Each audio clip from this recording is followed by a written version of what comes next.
Chers amis, aujourd'hui j'aimerais que nous puissions répondre à deux questions autour de la date de Pâques. Première question, pourquoi est-ce que nous ne célébrons pas Pâques chaque année le même jour, comme nous célébrons Noël?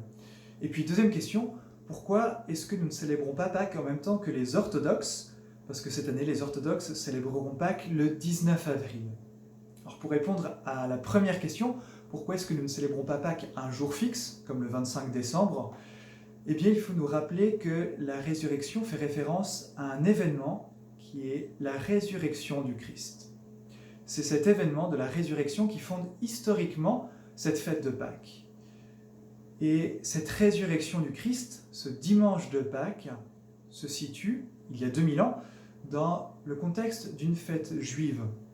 Pour les Juifs, à ce moment-là, lorsque le Christ ressuscite, les Juifs sont en train de célébrer la fête de la Pâque. En fait, c'est la fête du passage de la mer Rouge. C'est la signification du mot Pâques en hébreu, c'est le passage. Et en passant la mer Rouge, le peuple hébreu quitte l'Égypte, où ils étaient esclaves, pour découvrir la liberté grâce à Dieu. Et Jésus, en ressuscitant lors de cette fête de la Pâque, vient accomplir la signification de cette fête. Jésus vient manifester qu'il est venu sauver tous les hommes, qu'il a triomphé du mal et de la mort. Et donc les chrétiens, en célébrant, en commémorant cette fête de la résurrection, en commémorant cet événement de la résurrection, eh bien, sont inscrits dans ce contexte du calendrier hébreu, qui est un calendrier lunaire, et les Hébreux célébraient Pâques, c'est le nom de cette date, le 14 Nisan. Nous, dans notre calendrier actuel, calendrier solaire, pour correspondre à ce jour du calendrier solaire, eh bien, nous devons chaque année nous adapter pour recalculer la date de Pâques.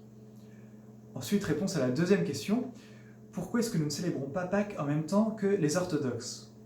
Pour répondre à cette question, nous allons voir trois étapes qui nous ont conduit à la date actuelle de Pâques. Première étape, nous sommes au IIe siècle. Au IIe siècle, une partie des chrétiens, en Asie mineure et en Syrie, célèbrent Pâques strictement le 14 Nisan. Peu importe le jour de la semaine, ils célèbrent Pâques, que ce soit un lundi, un mardi, un mercredi, si cela tombe le 14 Nisan, ils célèbrent Pâques. Mais en 190, grâce à l'évêque de Lyon, Saint Irénée, toute l'Église se met à célébrer Pâques le dimanche qui suit le 14 Nisan, parce que le dimanche est ce grand jour de la résurrection. Deuxième étape, au IVe siècle. Au IVe siècle, l'Église, qui jusqu'alors adoptait le calendrier hébraïque, qui est un calendrier lunaire, se met à adopter le calendrier de l'Empire romain, qui est un calendrier solaire. On l'appelle le calendrier romain, le calendrier julien.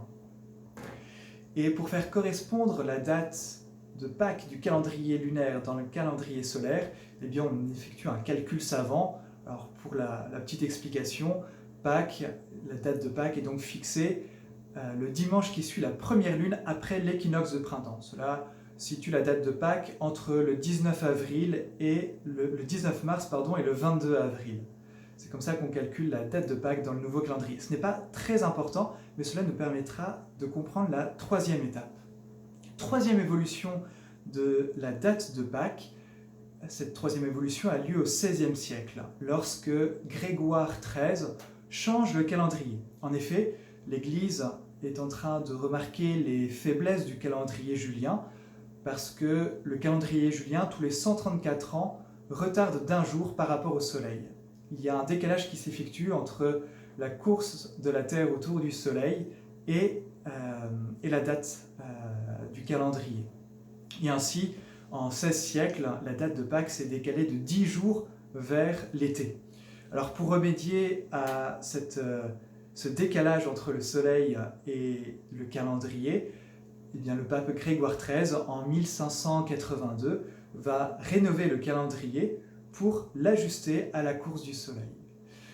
Mais à cette époque-là, les orthodoxes décident de rester fidèles au calendrier julien.